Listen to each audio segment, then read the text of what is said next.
नमस्कार दोस्तों, तो कैसे हैं आप दोस्तों। आज हम इस वीडियो में जानेंगे कि भगवान श्री राम जी के छोटे भाई यानी लक्ष्मण जी की तपस्या कितनी कठिन थी। हालांकि आप लोगों ने जितनी रामायण देखी होगी, आपने सिर्फ उतना ही जाना है लक्ष्मण जी के बारे में। लेकिन आज के इस वीडियो में आप बहुत कुछ जानने वाले हैं।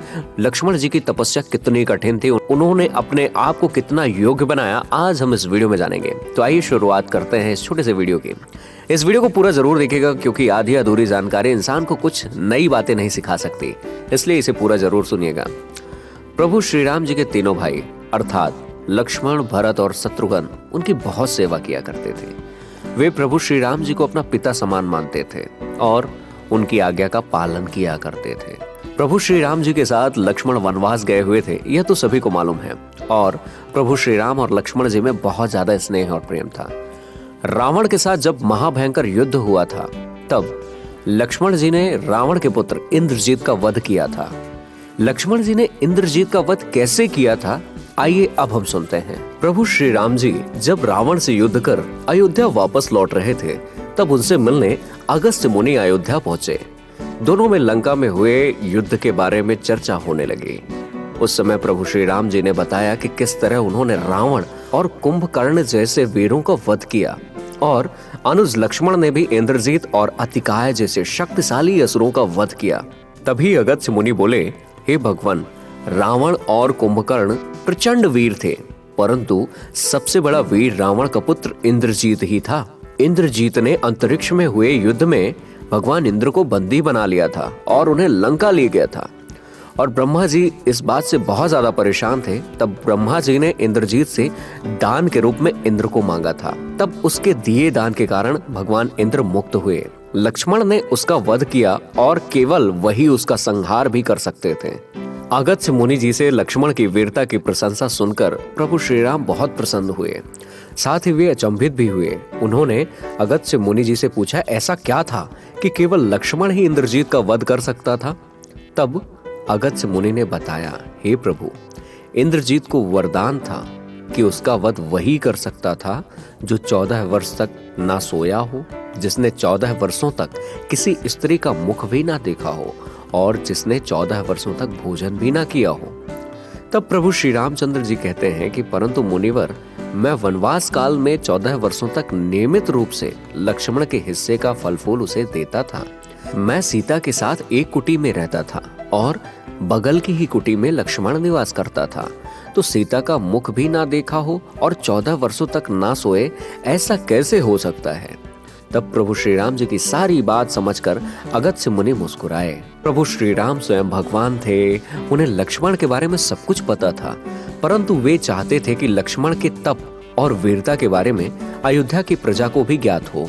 प्रभु श्री राम जी के मन की बात जानकर अगस्त्य मुनि बोले कि आपने योग्य सुना प्रभु, लक्ष्मण के अलावा कोई और इंद्रजीत को नहीं मार सकता था।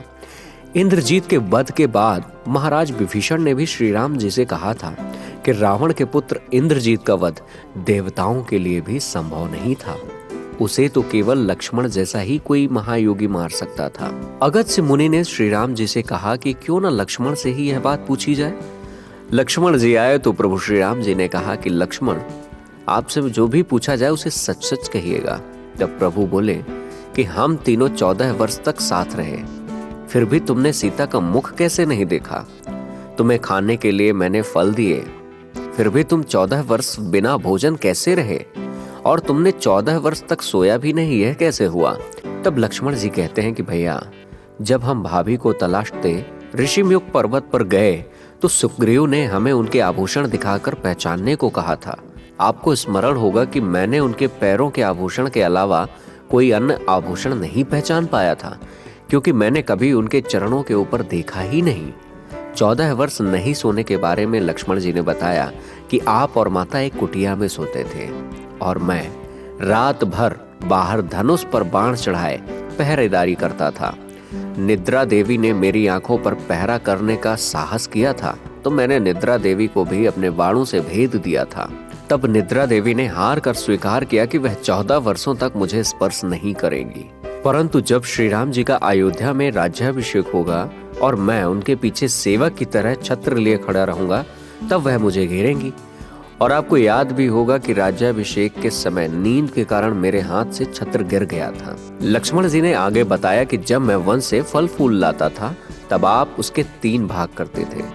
एक भाग देकर आप मुझसे यह कहते थे कि लक्ष्मण यह फल रख लो, और आपने कभी फल खाने को नहीं कहा। तो आपकी आज्ञा के बिना मैं उसे कैसे खाता? मैंने उन्हें संभाल कर रख दिया और सभी फल आज भी उसी कुटिया में वहीं रखे होंगे। तब प्रभु के आदेश पर लक्ष्मण जी चित्रकूट की कुटिया में रखे वे सारे फलों की टोकरी लेकर आए और दरबार में रख दी। फलों की गिनती हुई लेकिन 7 फल कम निकले। तब प्रभु श्री राम जी ने लक्ष्मण से पूछा कि तुमने 7 दिन का आहार खाया था ना, क्योंकि 7 दिन का आहार इनमें कम है। तब लक्ष्मण जी कहते हैं, भैया जिस दिन पिता के स्वर्गवासी होने की सूचना मिली थी हमने आहार के लिए फल नहीं लाए। इसके बाद जब रावण ने माता सीता का हरण किया उस दिन भी हमने आहार नहीं लिया। और जिस दिन आप समुद्र की साधना कर उससे राह मांग रहे थे उस दिन भी हमने आहार नहीं खाया। जब इंद्रजीत के नागपाश में बंधकर हम दिन भर अचेत रहे उस दिन, और जिस दिन इंद्रजीत ने मायावी सीता का सिर काटा था उस दिन हमने शोक के कारण आहार नहीं लिया था। इसके अलावा जिस दिन रावण ने मुझ पर शक्ति से प्रहार किया और जिस दिन आपने रावण का वध किया, यह दोनों दिन भी हमने आहार नहीं लिया। इन 7 दिनों में हम निराहारी रहे और इस कारण 7 दिनों का आहार कम है। और इतना कहते हुए लक्ष्मण जी प्रभु श्री रामचंद्र जी से कहते हैं, मैंने गुरु विश्वामित्र से एक अतिरिक्त विद्या का ज्ञान लिया था।